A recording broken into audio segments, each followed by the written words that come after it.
Hola, ¿qué tal? Bienvenidos sean todos y todas a Ojalá. Algunas informaciones interesantes son las que dan cuenta de que nuestro país avanza bien en el cumplimiento de los objetivos de desarrollo sostenible y de objetivo de desarrollo para el milenio 2030 de la Organización de las Naciones Unidas. En los últimos 5 años nuestro país ha tenido un gran un avance sostenido, a propósito de desarrollo sostenible, porque de nada sirve que usted avance hoy y el que viene atrás de usted ahorita vuelve y lo echa todo para atrás, como ocurrió entre los años 2000, 2004, cuando 2 millones de dominicanos más cayeron en la pobreza, regresaron a la miseria, los que habían empezado a salir de ella en el cuatrienio 96-2000, en esos 4 años comenzó en nuestro país una nueva etapa de lucha contra nuestras lacras, nuestros problemas de pobreza ancestrales de décadas y décadas y décadas, de siglos para atrás. Sí, porque estamos hablando de quizás más de 300, 400 años de pobreza en la República Dominicana. Cuando usted estudia la historia de la República Dominicana de Cristóbal Colón para acá, se da en cuenta de que la nuestra es la historia de la pobreza.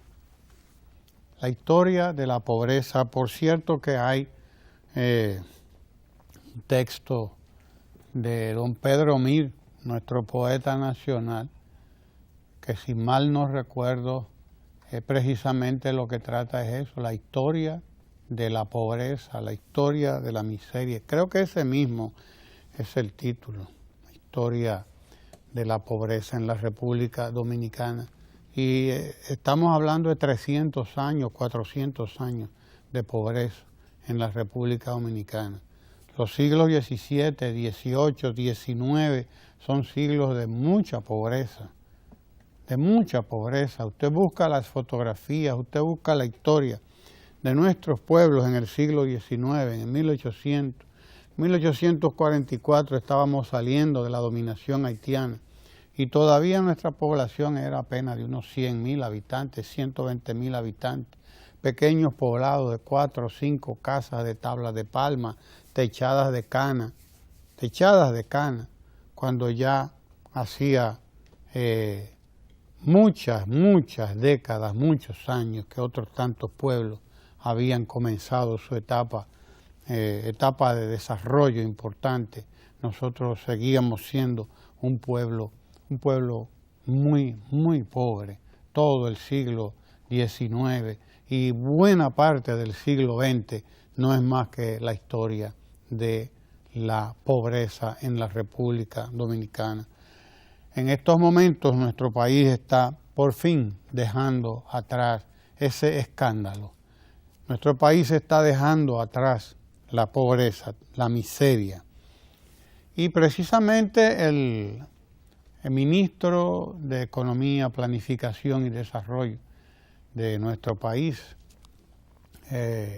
ha estado exponiendo en la Organización de las Naciones Unidas, junto con otros tantos representantes de Estado y de Gobierno en el Foro de las Naciones Unidas, han estado exponiendo sobre cuál es la situación actual de sus respectivas naciones. En el caso nuestro, explicaba Isidoro Santana, el ministro de Economía, Planificación y Desarrollo, que gracias a las diferentes políticas públicas puestas en práctica por el gobierno dominicano en los últimos 5 años, los niveles de pobreza monetaria rondan el 25.1%, es decir, se redujeron de un 39.7%, oiga bien, casi un 40%, en el 2012 a un 25.5%, lo que representa una disminución de casi el 15%. Pobreza monetaria, la que se mide por el ingreso, es la que se mide por el ingreso. Y la multidimensional estaba a un 21%. Se redujo a un 21%. La otra un 25%, la multidimensional, es decir, la que no solamente tiene que ver con lo monetario, sino también con las condiciones de vida. No es solamente el ingreso, también la habitación, el acceso al agua, las condiciones de la vivienda en que vive, piso de tierra, etcétera. Pues también tuvimos una mejoría importante en lo que tiene que ver con esta pobreza. Al día de hoy nosotros redujimos en los últimos 5 años un 11%. Un 11% la pobreza también, la pobreza en sentido general. Y la pobreza extrema apenas está en un 6% en la República Dominicana, que hasta hace 5 o 6 años esa pobreza extrema superaba el 10%. Superaba el 10%, es decir, que la hemos combatido y la hemos llevado a menos de un 50% de lo que era hace 5 o 6 años. Hemos estado trabajando por un país más igualitario, más inclusivo, un país con menos pobreza. Se está llevando a cabo un combate real a la pobreza en la República Dominicana, y las políticas públicas puestas en marcha en los últimos 5 a 6 años por el presidente Medina tienen mucho que ver con lo que está ocurriendo en esa área, porque nosotros hemos estado creando, nuestro país ha estado creando, y son cifras hoy además testimoniadas por la Organización de las Naciones Unidas, por instituciones de la Organización de las Naciones Unidas, que nos colocan entre las naciones de más desarrollo en América Latina en los últimos 5 o 6 años. En el último quinquenio, porque es importante que estamos midiendo un quinquenio, es decir, un periodo de 5 años, es un periodo importante en el que nosotros hemos estado creando más de 100.000, más de 120.000 empleos por año. En el 2017 creamos más empleos que Brasil, incluso. Y probablemente hemos sido el país que más empleos creó en el 2017, por encima de México, por encima de Nicaragua, que creó alrededor de 100.000 empleos, poco más de 100.000 empleos. Panamá, que también creó poco más de 100.000 empleos en el 2017. Brasil, ese gigante, según ese informe que yo leí, apenas rondaba los 100.000 empleos también. Nosotros, la República Dominicana, constatado por organizaciones de agencias de las Naciones Unidas, hemos creado más de 120.000 empleos por 5 años consecutivos, lo que quiere decir que hemos estado creando casi 600.000 nuevos puestos de trabajo en los últimos 5 años, del 2012 al 2017. Eso, desde luego, tiene un impacto importante en la disminución de la pobreza en la República Dominicana. Y cuando hablamos de la creación de puestos de trabajo, es probable que mucha gente ponga en duda la cifra, pero resulta que estamos hablando de puestos de trabajo formales, de puestos de trabajo constatados en la Tesorería de la Seguridad Social, constatados en el Ministerio de Trabajo y en las instituciones encargadas de llevar estas estadísticas. No estamos hablando de trabajo informal, no estamos hablando de los préstamos de banca solidaria, que algunos de los cuales van dirigidos a un pequeño empleado o empresario que tiene un negocio que es informal, pero que todavía no, por lo tanto, por ser informal, no reporta a la Tesorería de la Seguridad Social. El trabajo de banca solidaria, precisamente en ese en ese renglón es un trabajo formidable, porque resulta que Banca Solidaria no es solamente un banco de primer piso dirigido a los más pobres, a los emprendedores más pobres, a los emprendedores que tienen menos garantías y menos posibilidades de acceso al crédito. De ahí la importancia de ese trabajo, porque precisamente a lo que se dirige Banca Solidaria es a la formalización de la pequeña y de la mediana empresa, de la promoción de la microempresa, con el préstamo solidario, el préstamo sin garantías, el préstamo a tasas solidarias de apenas un 8% anual, que es menos de un 1% mensual. El FEDA, el Fondo Especial para el Desarrollo Agropecuario, que presta al 5% anual, 0.41 mensual, mucho menos de la mitad de un peso. Estamos hablando de menos de 50 centavos de peso, menos de la mitad de un peso, 0.41, 41 centavos, eso mismo. A esa tasa de interés mensual presta el FEDA, y desde luego esas son políticas que van dirigidas a sacar a la gente de la pobreza de la mejor forma posible. De la mejor forma posible, porque es la manera en que se estimula el emprendimiento. No estamos hablando de gente que accede a un empleo en el gobierno, de un empleo en el Estado, para, bueno, vaya usted a ver, que estaría justificado en todo caso, estaría justificado. Pero estamos hablando de personas emprendedoras, de emprendedores de todos los tamaños, micro, pequeños y medianos emprendedores. Lo que ha habido en los últimos 5 años en la República Dominicana con la micro, la pequeña y la mediana empresa ha sido una revolución, con el establecimiento de los centros MIPYME, con todas esas políticas dirigidas a que los pequeños, los micro y los medianos emprendedores no dependan de la usura, no dependan del que presta el 20% mensual, que es el 240% anual, a que esa gente que no tenía acceso al crédito no dependa del que le presta para vivir de él, para mantenerlo acogotado todos los meses trabajando para él. Esas son políticas de promoción social y de promoción del emprendedurismo, como se le llama ahora, de promoción del emprendimiento personal, que es el que crea empresarios, es el que crea emprendedores privados. Lo que necesitamos es eso. Decía el presidente Danilo Medina, necesitamos un país de empresarios, no un país de empleados. Claro, el empleo, el empleado, se refiere al empleo de la gente que no produce riqueza. Un país de empresarios, eso es importante. Un informe que ofrecía ayer el director del programa de medicamentos esenciales, PROMESE-CAL, debe enlazarse también con este informe de la posición de República Dominicana en lo que respecta a los objetivos de desarrollo del milenio. Tiene que ver con el acceso a la salud.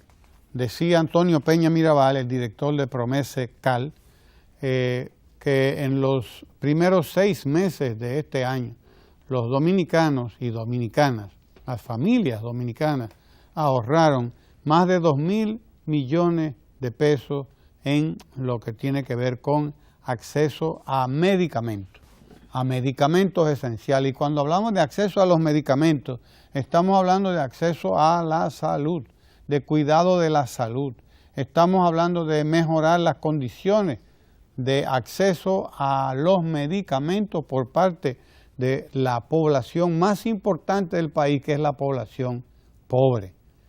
Ayer precisamente se entregó una nueva farmacia del pueblo. Son 519 farmacias del pueblo. Vamos ya para 520 farmacias del pueblo que ponen medicamentos fundamentales cerca de la gente, los medicamentos para la tensión arterial, que la gente, son medicamentos especializados y la gente tiene que gastar mucho dinero en este tipo de medicamentos. Alguien decía, bueno, o mejor dicho, alguien no, explicaba el director de Promesecal que el medicamento que más se vendió en el semestre pasado fue el omeprazol, lo que quiere decir que hay muchos dominicanos sufriendo de problemas de gastritis, de problemas de acidez, de problemas de reflujo gastroesofágico, y ya eso nada más da para un estudio de qué está pasando en esos sectores de la población, esos sectores bajos de la población, sectores más pobres, que son los que van a las farmacias del pueblo, a Promesecal. Sí, vamos a compartir ese testimonio de la inauguración, de la entrega ayer de esta farmacia del pueblo en La Ureña, en Santo Domingo Oeste. Señor director, si lo tenemos ahí, pues a propósito vamos a compartirlo. Aprovechamos y compartimos el testimonio. Adelante. Yo tengo viviendo aquí desde el 89, cuando esto era un monte. Soy fundadora de aquí, de este barrio. Yo tengo mi seguro de Senasa, me dieron mi carnet.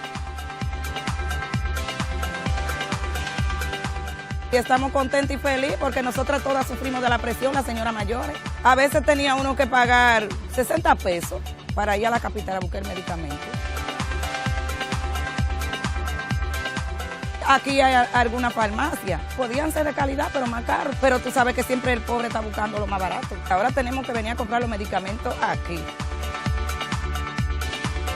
Ahora podemos mandar un muchacho a ver, cómprame ese medicamento allí, ve de un pronto que tú vas de una vez, que eso es allí mismo, no hay que pagar pasaje, ni motor, ni nada.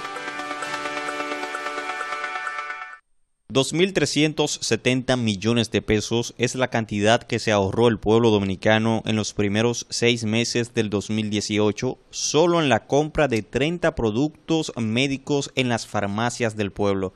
Cada día, a nivel nacional, a las 518 farmacias del pueblo asisten unas 150.000 personas a adquirir los medicamentos que dispensa el programa de medicamentos esenciales Central de Apoyo Logístico Promesecal. Este hecho demuestra la confianza que tiene la ciudadanía en la calidad de las medicinas que allí se despachan. El medicamento más vendido entre enero y junio de este año fue el omeprazol de 20 miligramos. Los paquetes de 10 tabletas cuestan solo 4 pesos en las farmacias del pueblo, también llamadas boticas populares, mientras en las farmacias privadas cuestan hasta 210 pesos. Otro producto es el acetaminofén. El paquete de 10 tabletas cuesta 2 pesos en las farmacias del pueblo, mientras en las farmacias populares cuesta hasta 32 pesos. En ese mismo orden, el losartán de 50 miligramos cuesta en las boticas 20 pesos el paquete, mientras en las farmacias privadas su precio es de 200 pesos. No solamente ustedes van a tener ahí medicamentos de calidad que sí sanan, sino que también los precios a los cuales se van a obtener esos medicamentos, a ustedes les va a dar risa cuando yo les mencione algunos. Porque son precios que lo hemos logrado, primero porque compramos en Promesecal volúmenes altos, es decir, nosotros compramos millones de tabletas. Una farmacia privada lo que compra es una porción pequeña para vender lo que tiene, pero al ser Estado, nosotros compramos millones de tabletas, millones de medicamentos e insumos, y es una ley natural de la economía que mientras más usted compra de un producto, bueno, pues usted está en condición de conseguir un precio mejor. Para continuar expandiendo el programa de medicamentos a bajo costo, Promesecal entregó una farmacia del pueblo en la comunidad La Ureña del municipio Santo Domingo Este. El establecimiento cuenta con un mobiliario moderno, ambiente climatizado, personal capacitado, así como la interconexión con la sede de la institución, desde donde se monitorea la venta y la existencia de los medicamentos que se despachan. Por otro lado. Y yo también. Sí, señor. Sí, señor. Ya usted oyó a Antonio Peña Mirabal. Y ese reportaje de nuestros periodistas sobre este programa de medicamentos esenciales, el presidente de la República se propuso construir 50 nuevas farmacias del pueblo. De aquí al 2020 tendremos 50 nuevas farmacias del pueblo. Es decir, vamos... Y abastecidas. Exacto, abastecidas. Y ya usted oyó lo que significa una farmacia del pueblo para un pobre. porque estamos hablando de que un paquete de pastillas para la presión le cuesta 200 pesos en un lado, en Promese le cuesta 20 pesos, un tipo de medicamento. De que el omeprazol en un sitio cuesta 20, no sé cuántos pesos, aquí cuesta 2 pesos una pastilla de omeprazol, que es un medicamento especializado también.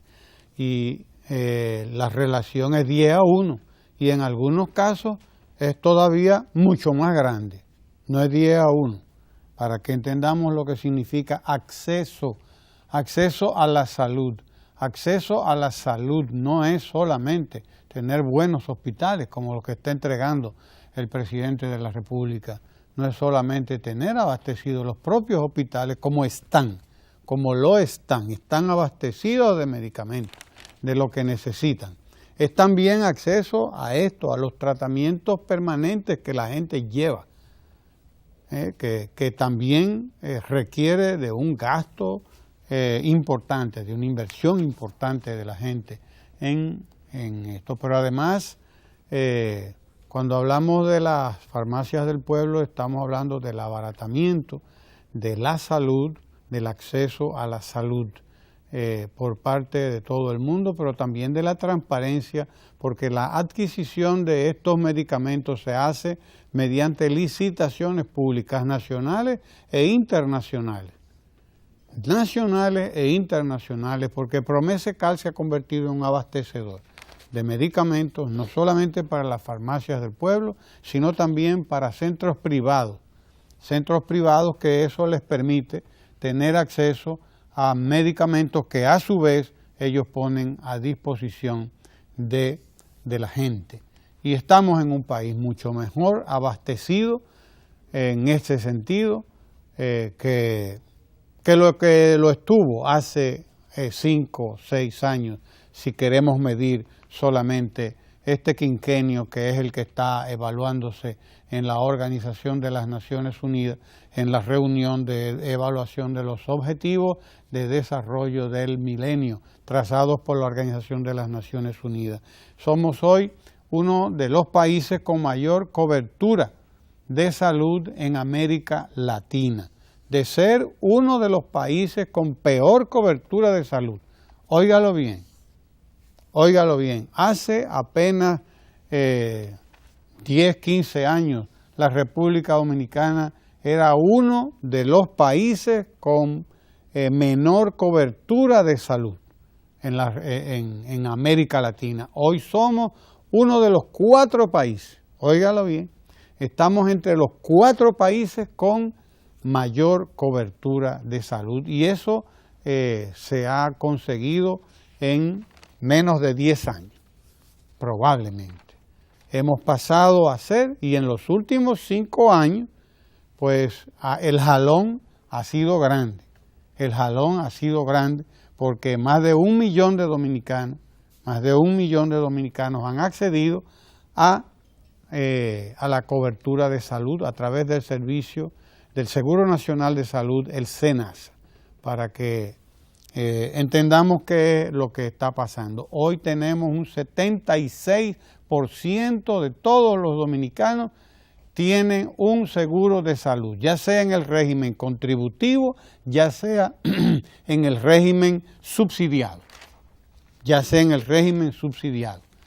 Y el objetivo del presidente de la República es que al finalizar este periodo de gobierno, en el 2020, como mínimo el 90% de la población dominicana esté cubierta por el Seguro Nacional de Salud, es decir, esté en el régimen de salud dominicano, para que sepamos hacia dónde nos dirigimos, hacia un país con 100% de seguridad en términos de salud. Salud vamos a decir ahora cuando recibamos el Café Santo Domingo, que está aquí todos los días, la compañera Kenia. Que es quien lo cuela. Que es quien lo cuela, además. Sí, ella no permite que nadie cuele ese café, ¿verdad, Kenia? No, pero es muy especial. Gracias, compañera Kenia, por este café que viene a mejorar también el estado de salud del pueblo dominicano, porque además es un estimulante importante que usted celebra permanentemente. Sí. De aquí al 2020 dijimos, el objetivo es que toda la población dominicana esté en el seguro familiar de salud, ya sea, y lo estamos haciendo por partida doble, porque unos ingresan al sistema familiar de salud cuando accede a un puesto de trabajo, y estamos creando más de 100.000 puestos de trabajo. La economía dominicana está generando más de 100.000 puestos de trabajo anualmente. Unos ingresan por esa vía al empleo, al trabajo, a la formalización de la empresa que permite que acceda a la tesorería de la Seguridad Social por el lado del contributivo, y los otros dominicanos ingresan por el lado del seguro subsidiado por el Estado, el SENASA. Estamos hablando de un 76% en un país donde en el año 2001 menos del 2% estaba en el sistema nacional, en el seguro familiar de salud. Menos de un 2% en el 2001, en el 2001 no, al principio, cuando comenzó la ley, que fue a mediados de los años 90. Hoy, 20 años después más o menos, nosotros estamos en una posición envidiable. Pertenecemos a los 4 países, o estamos entre los 4 países de América Latina con mayor cobertura de seguridad de salud en nuestra región. Un 76%, que no es cualquier cosa. 7.6 de cada 10 dominicanos tiene acceso al seguro familiar de salud. Chupe usted y déjeme el cabo. ¿Cómo no? Mire, hay algunos puntos que resultan particularmente importantes. El primero, lamentar el fallecimiento en el día de ayer, a la edad de 94 años, de Rafael Buyumba Landestoy, uno de los pianistas y compositores dominicanos más prolíficos de su época. Puertoplateño, Buyumba, ¿no? Bueno, esos Landestoy me da que son del mismo lado suyo. Hay unos Landestoy por Baní, pero sí, los hay por Puerto Plata también. Pero esos de Puerto Plata creo que son del Atlántico. Creo que son de origen vasco, su bueno, estos son de los del Gordo Oviedo. Estos son de los del Gordo Oviedo. Oviedo Landestoy. Oviedo Landestoy.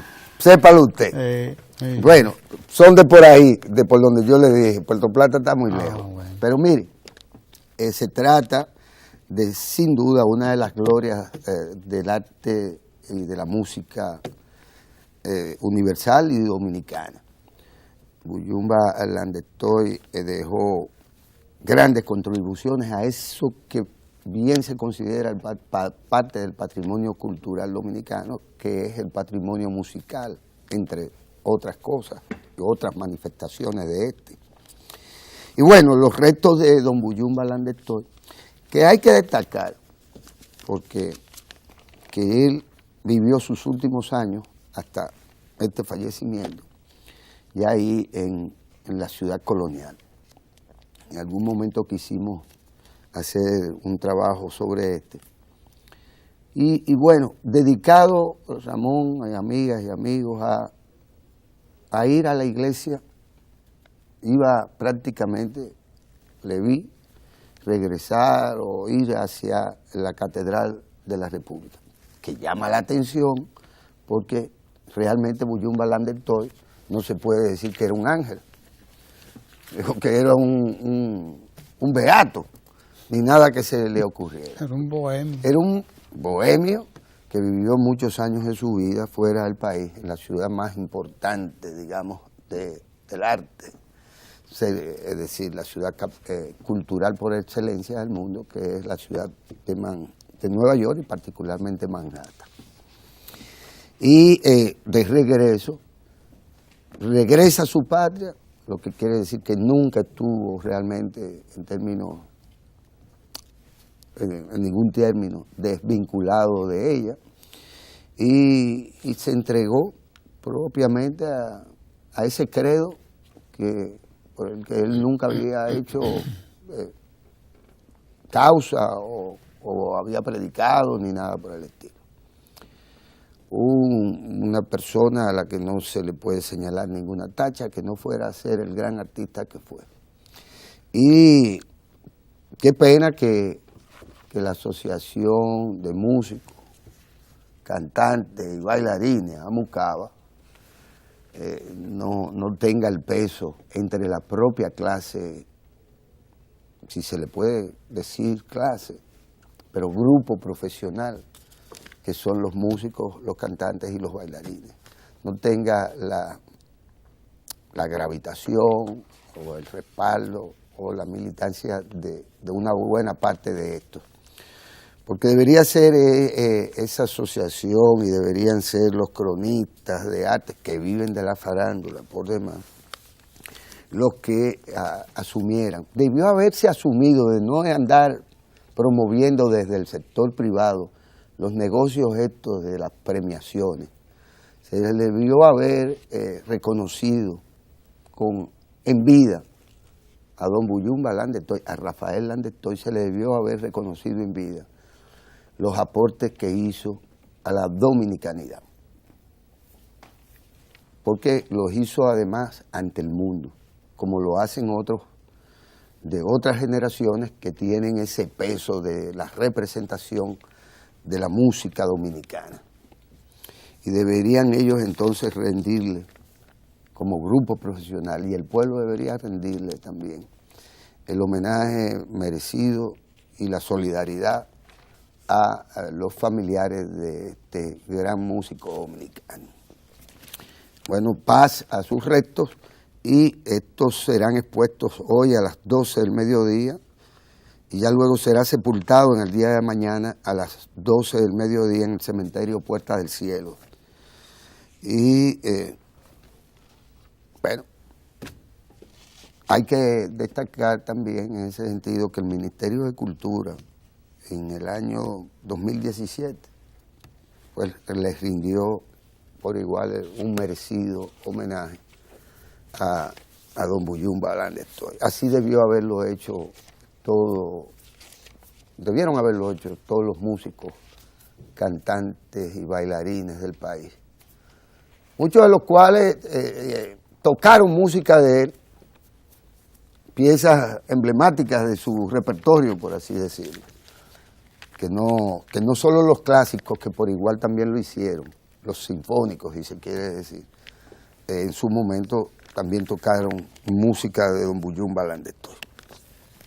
Mira, Ramón, aunque parezca, y amigas y amigos, aunque parezca ridículo y sea tema del morbo característico de las revistas comerciales,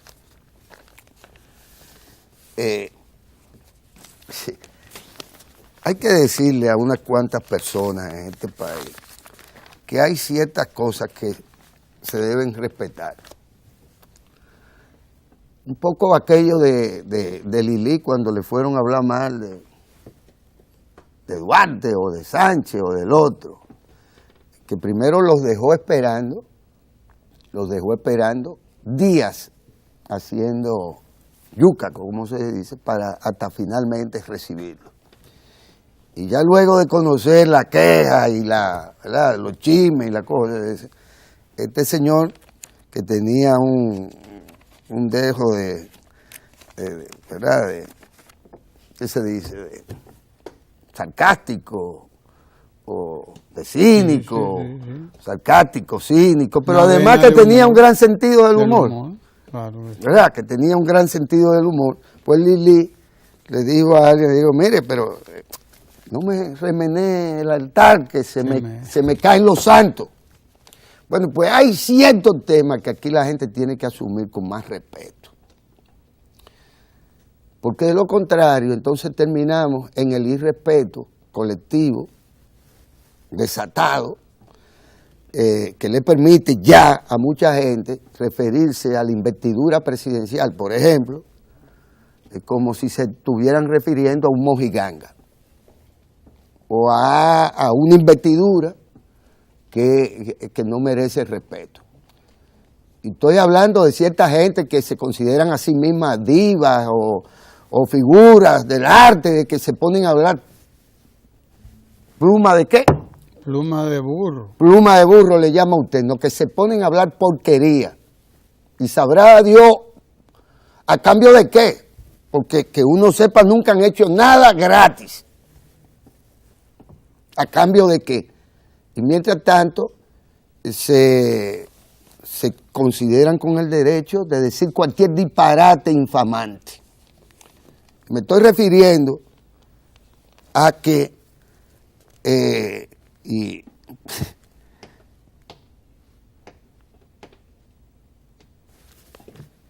se pretenda seguir diciendo que ese busto del patricio, encargado por el Ministerio de Defensa de la República, instalado junto con otros más, es decir, los del patricio Sánchez, los del patricio Mella, en el contexto, en la ubicación de la Plaza de la Bandera, que bien puede ser la Plaza de la Independencia, por igual, se pretenda remover este altar de nuestros padres de la patria y suponer que a alguien se le puede ocurrir la estupidez que ellos mismos le atribuyen.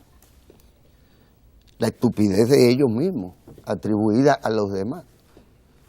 Suponer que este busto se parezca o no al quien a usted le dé la gana, que ese busto se parece y que fue hecho a imagen y semejanza de Danilo Medina. Pues es una verdadera estupidez. Primero porque hay que estar cegato o cegata, que es el caso de la que se atreve a decir que así comienzan de que la dictadura. Que ese busto es la expresión del origen mismo de los dictadores. Porque di que ese es el busto de Danilo. Y yo estoy loco por tener el dinero para poder mandar a hacer un busto de Danilo Medina.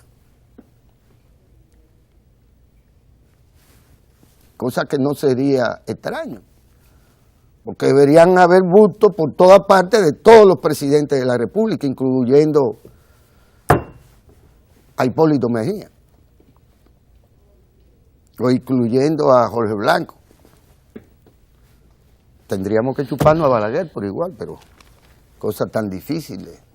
Pero igual, suponer que eso que está ahí se parece a Danilo Medina, óyeme, hay que ser un apretado o una apretada para poner a circular una versión de ese tipo.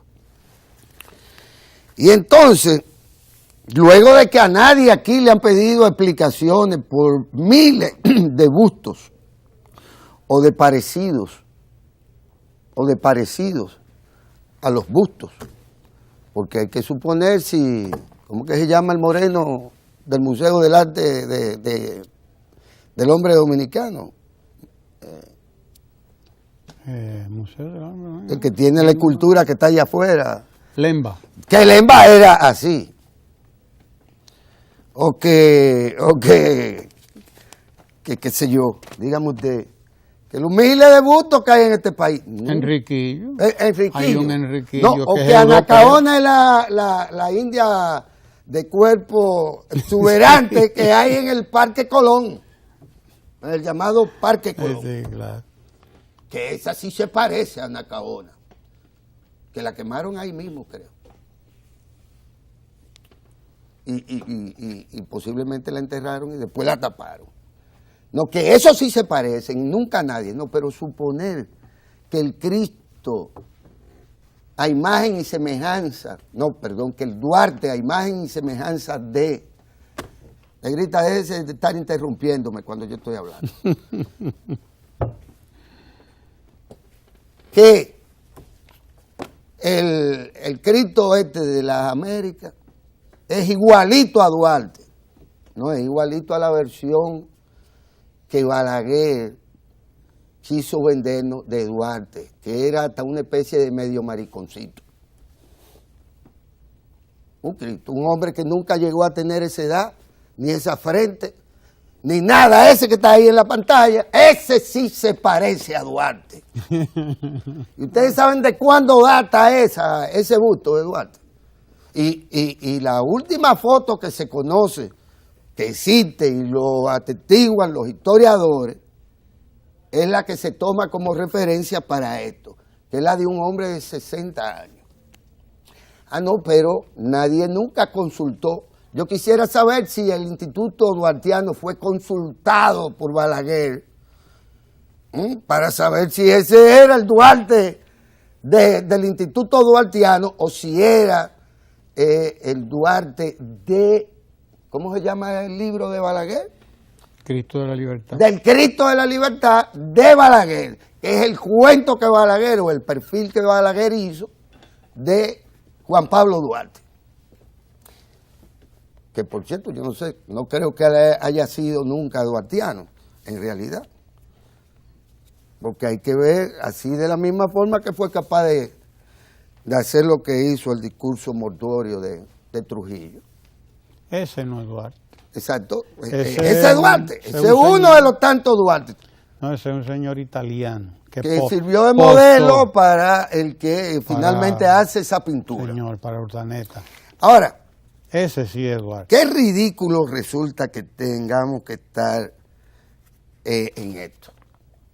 Como resulta ridículo que sigamos haciéndonos cómplices de, ¿cómo que le llaman ahora a ustedes los digitalizados? Fake news.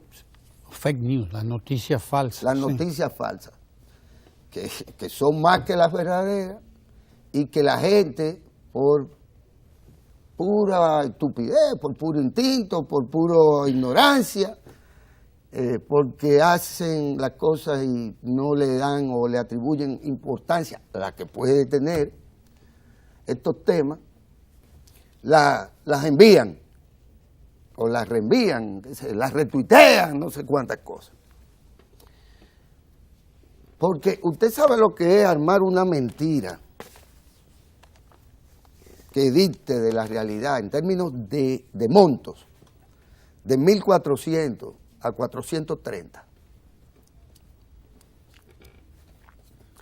Cuando bien se sabe que es necesario depositar copias de ciertas cosas, y muy concretamente de este tipo de cosas, y que desde hace más de 2 años esos documentos no solo son parte del ejercicio de la transparencia a la que estamos obligados, sino que esos contratos tienen que ir donde van, para que haya constancia del gasto público.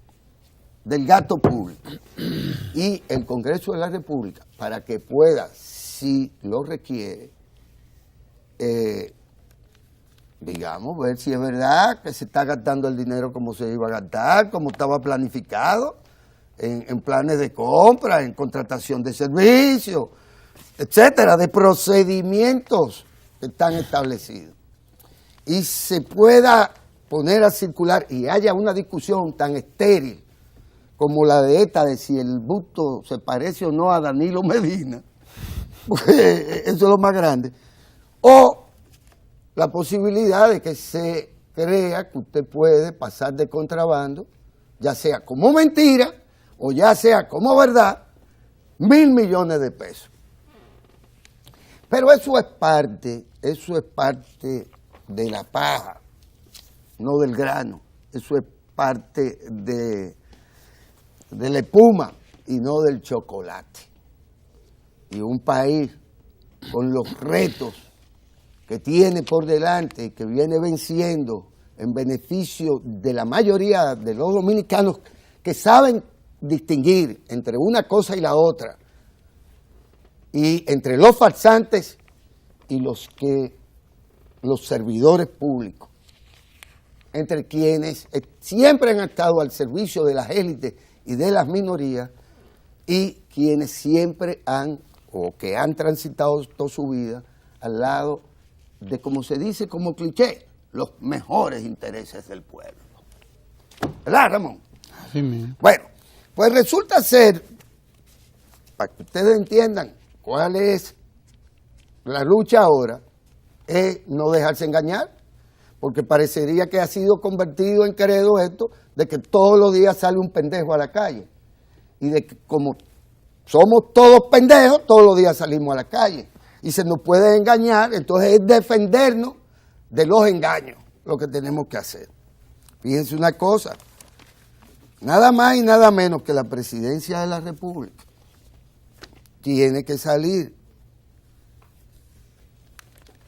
a aclarar algo que ayer fue dado como una verdad, pero que evidentemente es un fake news. El de que ya se había logrado un acuerdo con alguien, con los chinos, con unos chinos, con una compañía china, y que ellos iban ya a invertir 10.000 millones de dólares en una etapa. Y bueno, Montecristi debe haber estado de fiesta ayer a propósito de esa noticia. A mí me dijeron que hay un señor Rivas que creo que se fue la semana pasada a esperar Desde la semana pasada a esperar la noticia, y que no le han visto ni la pluma. Ni la placa. Ni la placa se dice, bueno, ni la pluma, porque es aguilucho. Es que aguilucho. Porque es aguilucho. Ni la pluma le han visto al tal arriba este. Porque, obviamente, en una provincia como esta, que además tiene largos años y largas esperanzas de que las exportaciones del Cibao, de Santiago particularmente, en vez de salir por cualquier otro puerto, pues puedan salir por el puerto de Manzanillo, que reúne una serie de condiciones extraordinarias, que por eso la compañía esa que ustedes siempre mencionan, ¿cómo que se llama? La United Fruit Company. Sí, la compañía del papá de Mamita don Euclides. Unite. El papá de Euclides era capataz allá, me dice, ¿verdad? Y Euclides se crió por ahí, también ha atestiguado. Sí, en Montecristeño, y tiene una memoria que aquello vale un tesoro. Bueno, ¿por qué se instalaron ahí? Porque por lo mismo que Colón llegó y dijo, no es Isabela, que además de que me pegan fuego, no tiene todas las condiciones, déjame seguir para adelante. Y se instaló del lado este del río Sama, ¿verdad? Y ya luego dijo, no, es que aquí hay muchas hormigas, vamos a movernos. Mire lo que pasa. Aquí todo el mundo, todo el que está informado, todo el que tiene dos dedos de frente, todo el que conoce la historia dominicana, sabe que Manzanillo, que Montecristi, vamos a decir el nombre original, porque Manzanillo es un nombre que fue posterior a Montecristi, esa es la bahía. Y que la y es la instalación anterior de la United Fruit Company. Pero ese lugar es una zona privilegiada porque es un puerto natural. Un puerto natural. Bueno, que hicieron un trabajo de ingeniería, de desviación, claro, pero porque había esas condiciones, sí, que ya en los siglos XVII, XVIII, España, Holanda, Inglaterra, Francia, se ponían de acuerdo para negociar ahí. Claro. Ahí, mientras estaban matando por otro lado, se ponían de acuerdo para negociar ahí, porque ahí había mejor calado para los barcos, porque ahí había mejores condiciones para usted llegar y hacer negocios. Y fue puerto libre. No tiene que dar la vuelta por aquí, claro, por el sur, para llegar al puerto de Santo Domingo. Llega directo por allá, por el Atlántico. No tiene que entrar en el Caribe, que hay que hacer una entrada al Caribe, una entrada especial. Y por eso es un mar, el mar Caribe. ¿Entiendes? Y sería como el Mare Nostrum, como el Mediterráneo de los romanos y de los europeos. Allí hay unas condiciones excepcionales y lo dice la historia, nada más lean un chin de historia para que se den cuenta de que Montecristi y ese puerto de Manzanillo va a ser en el porvenir, en los años por venir, no dentro de muchos años tampoco. Vamos a contárselo, tenemos un reportaje que da cuenta no de dentro la historia de, de no dentro Manzanillo. de muchos años, no dentro de pocos años, ese va a ser un puerto importantísimo en la República Dominicana.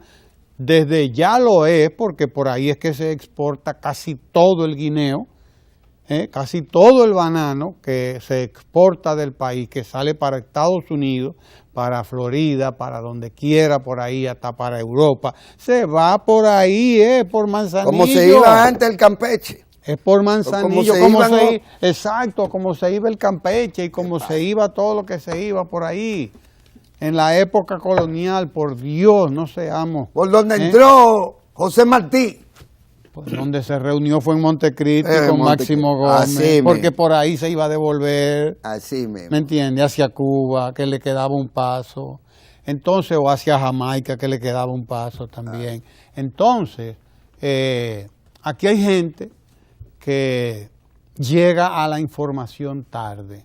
Hace décadas que aquí hay un plan de desarrollo que incluye, no solamente no ve al país, refinería, sino que incluye de todo, y lo incluye ahí, porque ese es un punto importantísimo. Que debió haber tenido otra suerte incluso. Debió haber tenido otra suerte, claro que sí, pero por los diferentes avatares de la historia no la tuvo, pero la va a tener. Ahora, y hay planes en este país elaborados por gente que sabe, hace muchas décadas, de dónde es que están los puntos de desarrollo. Asua es otro. Saquen la información en primera página y digan que son los chinos, que son etios, que es el otro, el que va a desarrollar el punto de un gran puerto ahí en Asua, porque ahí también hay condiciones excelentes. Es que los empresarios del Cibao, incluido el gran emplazamiento o parque de Zona Franca, que es uno de los más importantes del país, vienen demandando hace tiempo las inversiones en esa materia. Probablemente hasta a mí me han oído decir que eso, porque es verdad, señores, hay planes de hace muchas décadas, no de ahora, para desarrollar ese puerto. Pero una cosa es usted vender, proyectar, que son los planes. Y otra cosa es usted decir que ya los chinos llegaron. Es como decir que los marcianos están aterrizando en el aeropuerto de Peña Gómez y que se ha armado un pánico realmente por la llegada de esto. Claro. Crea usted o no en los marcianos, si usted dice eso ahora, es mentira. Que resulta que ayer pusieron a circular un fake news. Porque entonces, en las revistas comerciales, cuando usted dice, ¿y cuál es la fuente? ¿Tú sabes qué? Una nota hecha llegar desde China. Tiene. Y eso no es un anuncio que se lo tendrían que hacer, si lo fuesen a hacer así, de estado a estado y sin licitaciones y sin que nadie lo haya contemplado ni se lo hayan informado a nadie, que se anuncie eso. Bueno, eso es parte de la atmósfera diversionista, confusionista, porque de que eso va a ocurrir, a mí no me cabe la menor duda. En el momento que sea. En el momento que sea. Porque hemos establecido como Estado relaciones con la República Popular China por el potencial de esas relaciones que tienen que ver con las inversiones que los chinos están haciendo para posicionarse en lo que ellos entienden es un área ya en disputa con otras potencias. Nos estamos refiriendo a América Latina, el Caribe, y no vamos a decir agregar a África, en donde los chinos pues se han convertido por igual en los grandes compradores de una gran cantidad de recursos de minas, de materiales de mineros. Tierras raras sobre todo. ¿De quién es que se tiene que defender ahora mismo el pueblo dominicano? Porque eso tiene también por igual el malsano propósito, y aquí cierro mi comentario, Ramón, sobre este tema, que resulta ser que el presidente Danilo Medina inauguró en el día de ayer, en Montecristi, esto. Y debemos tener las imágenes ahí del parque de energía solar en Montecristi, que le va a dar de entrada, va a generar 58 megavatios. Para comenzar. Y abastecer a 50,000 hogares de la línea noroeste. Y hay tantos hogares en la línea noroeste, Ramón. Pregúntele arriba, a ver, su amigo. Hay que preguntarle arriba cuánta gente hay por ahí.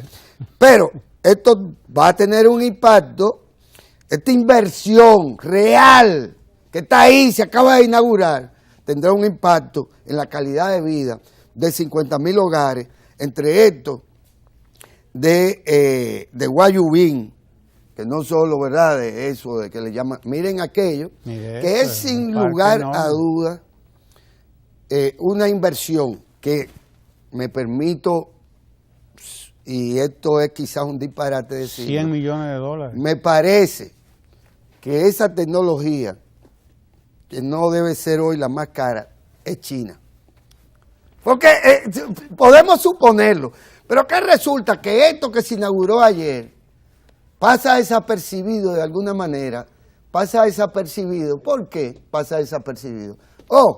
Porque el gobierno tiene que desautorizar, y eso se encargan ellos sí de resaltarlo, cuando no tienen nada que publicar sobre el presidente Leonel Fernández, que el gobierno desautoriza el acuerdo de intención con consorcio chino. Pero resulta ser que Rubén Bichara niega la existencia de ningún acuerdo de intención, que de producirse tendría que salir del Ministerio de Relaciones Exteriores de ambos países y, en última instancia, de la Comisión Nacional de Negociaciones Comerciales, del Ministerio de Industria y Comercio, de quien usted quiera, no de una nota irresponsable de que servida desde China, sin ninguna fuente.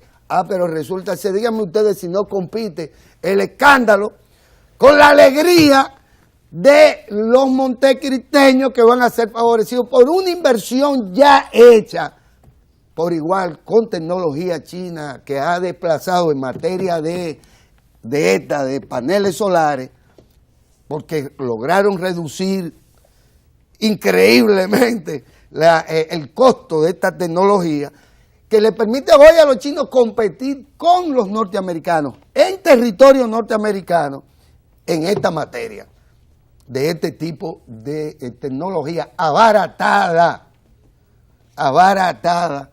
por la capacidad de producción china. Creo que tenemos un video. Vamos a ver esto para que ustedes vean, porque esa es la noticia, no está desmentido que el gobierno tiene que hacer, ni sobre la mentira de Faride y el PRM, ni sobre esa otra mentira o fake news o lo que ustedes quieran llamarlo, tuiteros y facebookeros de la cosa. Vamos a ver este reportaje. Sí, señor. Y luego podríamos ver el de Manzanillo. Claro, el de Manzanillo, claro que sí. Pero vamos primero a compartir de la inversión de FIS Solar, una empresa de capital extranjero, americano, tengo entendido, que ha invertido 100 millones de dólares ahí en Montecristi, en este parque de energía solar. Este parque de energía solar que viene a reducir en 120,000 barriles de petróleo al año. Viene a economizar porque el equivalente para producir la energía que va a producir ya este parque de energía solar sería el consumo de 120,000 barriles de petróleo, es decir, ahorrando contaminación al medio ambiente. Compartamos esto y después vamos a compartir también nuestro reportaje que ha hecho este Canal 4 RD sobre Manzanillo y la bahía de Manzanillo. Yo nací en la bahía de Manzanillo, decía Luis Díaz. Y recordemos a Luis Díaz. Sí, señor. Ahí está. Con eso los dejamos y les esperamos. Quédese ahí porque tenemos mucho contenido aquí en el Canal 4 RD. No se mueva. Con la presencia del presidente de la República, Danilo Medina, la empresa alemana FIS Solar Concept GmbH puso en funcionamiento el parque de energía fotovoltaica Montecristi Solar. Este parque de energía limpia es el más grande del Caribe y cuenta con un total de 215.000 módulos para una capacidad instalada de 58 megavatios pico. Montecristi Solar llevará electricidad a más de 50.000 hogares y una potencia de 58 megavatios y 215.000 módulos, y se estima que al año generará 130.000 megavatios hora. El parque fotovoltaico, ubicado en Guayubín, se construyó con el capital de 23 inversionistas y durante su etapa de construcción generó unos 300 empleos en la zona y en su fase operativa aporta 25 empleos. FIS Solar Concept GmbH es un desarrollador de parques solares con filiales en España, Gran Bretaña, los Países Bajos y la República Dominicana. Hasta ahora, la compañía ha diseñado y construido más de 1.500 sistemas fotovoltaicos y parques solares.